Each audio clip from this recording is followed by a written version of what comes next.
Azaroaren 23tik abenduaren 3 bitartean Euskaraldia 11 egun euskaraz ekimena egingo dugu Euskal Herri osoan. Euskaraldia ariketa soziala izango da. Euskararen erabilera areagotzeko, inertziak astintzeko eta herritarron eguneroko harremanetan hizkuntza ohiturak aldatzeko ariketa sozial eta kolektiboa. Baina zein izango da ariketa? Hasi aurretik galdera batzuk egingo dizkizut.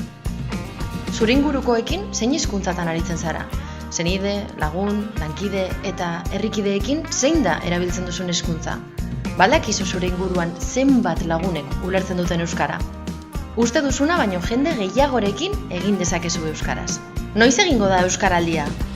Azaroaren 23tik abenduaren 3ra 11 egunez euskaraz egingo dugu. Non egingo da Euskaraldia?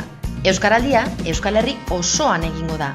Eta parte hartzaile bakoitzak bere eguneroko bizitzako eremu guztietan 11 egunez euskaraz egiteko aukera izango du. Etxean, lanean, eskolan, kalean, lagun artean, aisialdian. Euskaraldian parte hartzeko 2 baldintza bete behar ditugu. 16 urte baino gehiago izatea, euskara ulertzeko gai izatea. Nortzuk izango dira ariketaren protagonistak? Aho bizi eta belarri prest. Ni aho bizi izanen naiz. 11 egunetan euskara ulertzen duten guztiei euskaraz eginen diet, edonon eta edonoiz.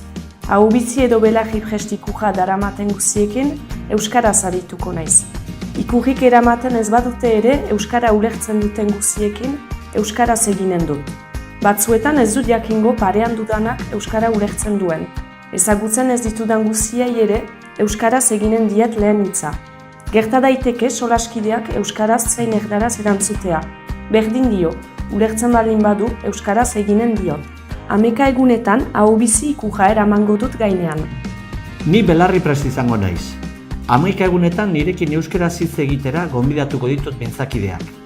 Elkarrizketaren edo egoeraren arabera, nik euskaraz edo erderaz erantzungo dut, baina niri beti euskaraz hitz egiteko eskatuko diet ingurukoi.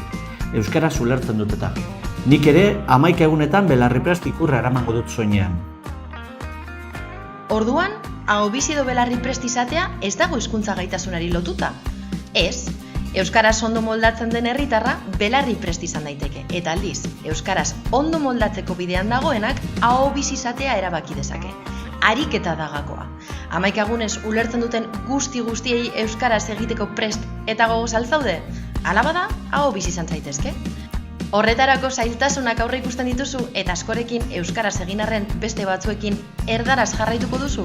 Orduan, belarri prest izan zaitezke eta aho bizi direnei babesa emango diezu. 2 rolak dira garrantzitsuak eta beharrezkoak, zeuk erabaki.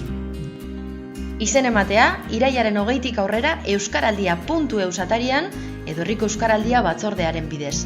Euskaraldia 11 egun euskaraz.